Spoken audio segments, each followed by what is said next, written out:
Video class 12th के लिए है।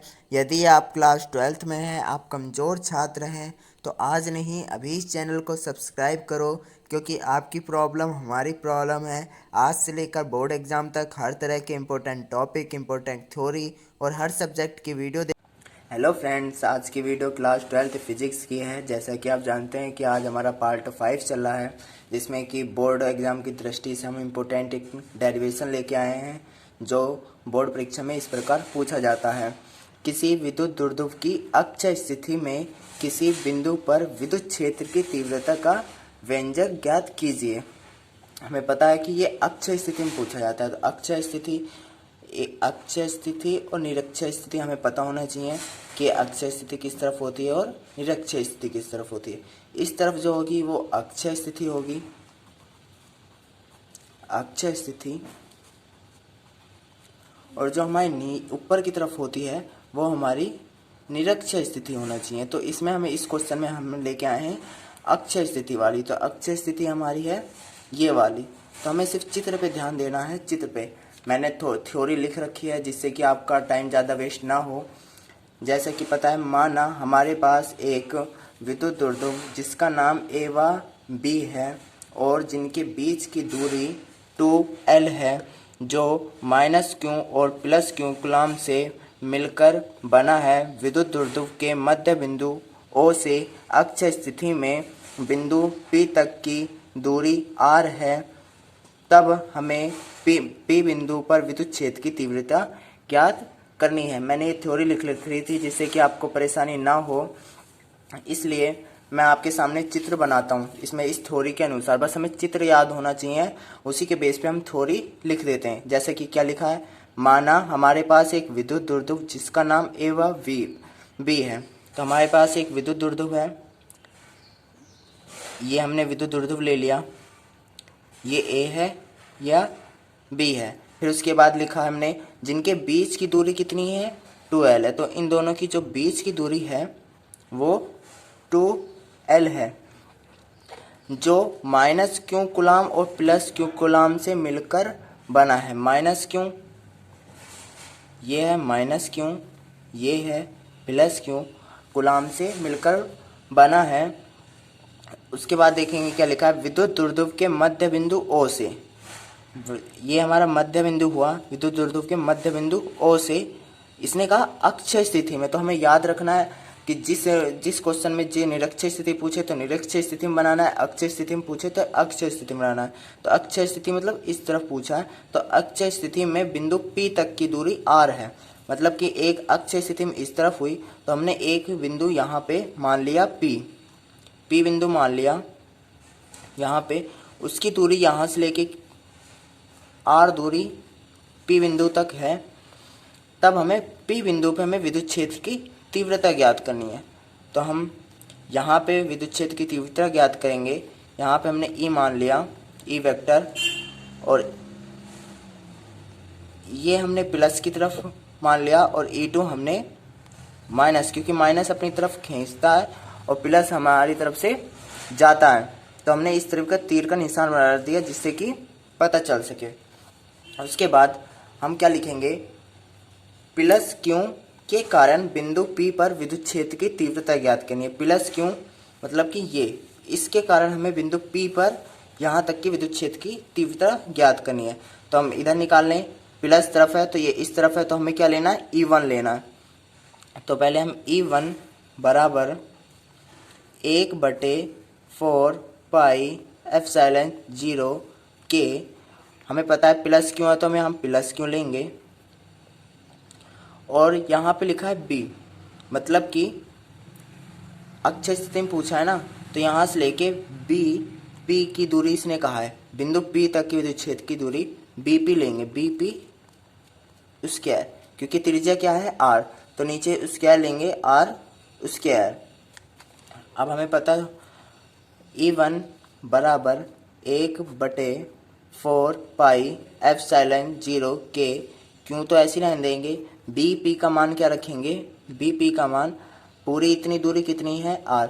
जब ये दूरी r है तो यहाँ से यहाँ तक की इसकी दूरी कितनी होगी, ये 2L है, तो हमने आधी आधी करी तो L ये होगी और एल ये होगी, जब जाके 2L हुई तो हमें चाहिए बी पी से लेके यहाँ तक की, तो R माइनस एल, R से क्योंकि ये पूरी है, R इतनी बड़ी। अब कोई चीज़ वैसे मानते हैं कि एक कार यहाँ से लेके यहाँ तक की चली और दूसरी गाड़ी यहाँ से लेके यहाँ तक चली, तो हम इसमें से इसे घटाएंगे, बड़ी वाली चीज़ में से हम छोटी वाली चीज़ को घटाएंगे। तो बड़ा हमारा क्या है, R है, और छोटा क्या है, L।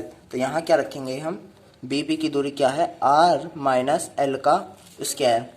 इसी कारण ऐसे ही हम लिखेंगे माइनस क्यू के कारण बिंदु P पर विद्युत क्षेत्र की तीव्रता ज्ञात करनी है,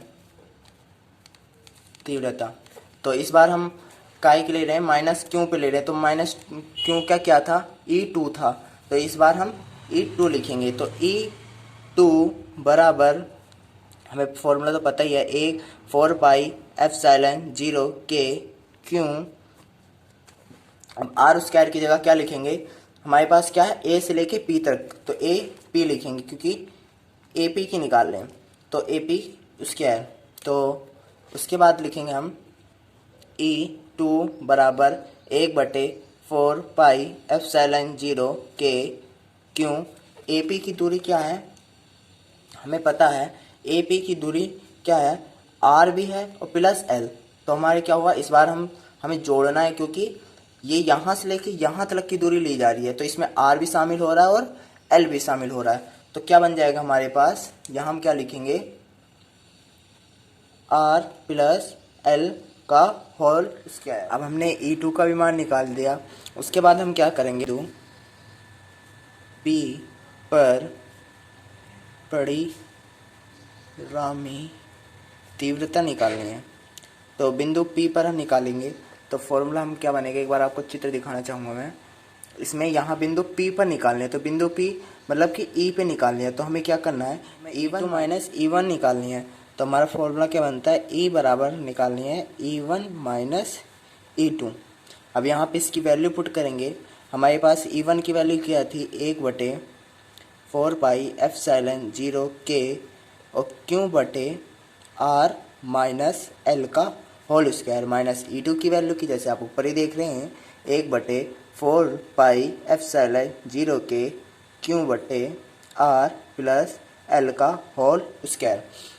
उसके बाद हमें इसमें क्या कॉमन दिख रहा है, हम इसे सॉल्व करेंगे, सॉल्व करना तो आती होगा।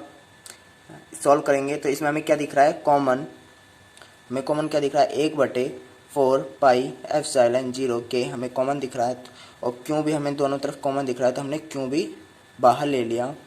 बट हमें क्या बचा, 1/r माइनस एल का whole square minus AR 1/r plus L का होल स्क्वायर।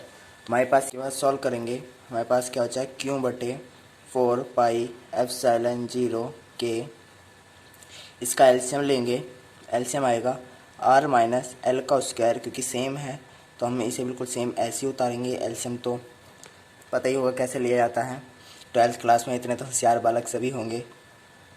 तो इससे ये कैंसिल, तो हमारे पास क्या पहुंच गया, R प्लस एल का होल स्क्वायर माइनस इससे हमारा ये वाला कैंसिल, तो हमारे पास ऊपर क्या पहुंच गया, R माइनस एल का होल स्क्वायर। ठीक है, उसके बाद क्यों बटे 4πε0 के, सेम ऐसे रहने दिया, R माइनस एल का स्क्वायर R प्लस एल का होल स्क्वायर। उसके बाद हमने इसे खोला तो हमारे पास ध्यान से देखा है क्या बनना है, ए स्क्वायर प्लस बी का स्क्वायर, तो हमारे पास क्या बनना है, ए स्क्वायर प्लस बी मतलब L square plus 2ab। Formula तो याद ही होगा, माइनस, मैंने माइनस से पहली मल्टीप्लाई कर दी, तो हमारे पास क्या बचा, R square minus L square plus का 2RL। हमारे पास ये बता, माइनस की मल्टीप्लाई कर दी, जो माइनस का था माइनस का प्लस का हो गया, जो प्लस का था वो माइनस का हो गया। उसके बाद हमने देखा ये कट रहा है, ये वाला भी कट रहा है, अब ये प्लस है ये नहीं कटेगा, हमने इसे क्या कर लिया, क्यों बटे 4πε0 के, और यहाँ हमने जोड़ा इसे 4RL बटे R माइनस एल का होल स्क्वायर और R प्लस एल का होल स्क्वायर। उसके बाद क्या करेंगे, इस क्यों की मल्टीप्लाई उसमें कर देंगे, तो ई बराबर हमारा क्या है, हमने इसे ऐसे रहने दिया 4 पाई एप्सिलॉन 0 के। इस क्यों की मल्टी इसमें अप्लाई करी तो क्यों इंटू, इसे हमने इस तरीके जोड़ वो कर दिया मल्टीप्लाई में, तो हम इसे ऐसे लिख सकते हैं 2L इंटू 2R। इससे हमारा एक फ़ायदा हो गया, अभी समझाऊंगा बाद में हमारा इसमें क्या फ़ायदा हुआ। पहले हम R माइनस एल का whole square into R plus L का होल स्क्वायर, सेम बात के वैसे उतार दिया। उसके बाद ये हुआ कि R की तुलना में जो L का मान है वो बहुत छोटा है, बहुत छोटा है, इसलिए L को हम छोड़ने पर यहाँ पे हिंदी में लिख देंगे, जिससे एग्जामिनर जो है हमारी कॉपी को देखते ही उसे पसंद आए, जिससे कि वो हमें अच्छे अंक दे सके। लिख देंगे R की तुलना में L का मान बहुत छोटा था, बहुत छोटा है, अतः L को छोड़ने पर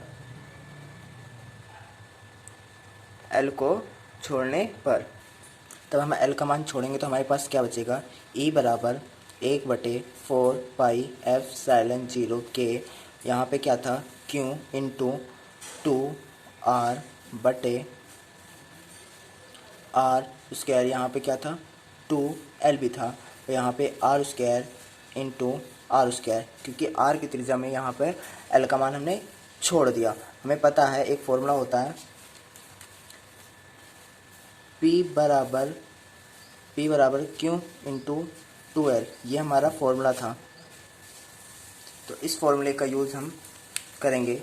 तो यहाँ पे क्या था, E बराबर 1/4 पाई एप्सिलॉन 0 के, P का मान Q इंटू 2L, तो यहाँ पे Q इंटू 2L है, तो P बराबर पास R square into R square, तो एक R से एक R कैंसिल, तो हमारे पास क्या बचा, E बराबर 1/4 पाई एप्सिलॉन 0 के, यहाँ पे 2P हो गया और बटे में R क्यूब हो गया। उसके बाद क्या लिखेंगे, निवार्त अथवा वायु के लिए K इजकल टू 1, तो K की जगह हमें 1 रखना है, तो E बराबर 1/4 पाई एप्सिलॉन 0, यहाँ पे 2 पे R क्यूब, यही हमें प्रूफ करना था। और यहाँ पे E का मात्रक क्या होता है, न्यूटन प्रति कूलम। हमें हर चीज़ में मात्रक लिख देना चाहिए, जिससे मात्रक पे भी नंबर ना कटे। यही हमें प्रूफ करना था। अगर वीडियो अच्छी लगे तो लाइक कर दो, यदि आप हमारे चैनल पर नए हो तो सब्सक्राइब कर दो।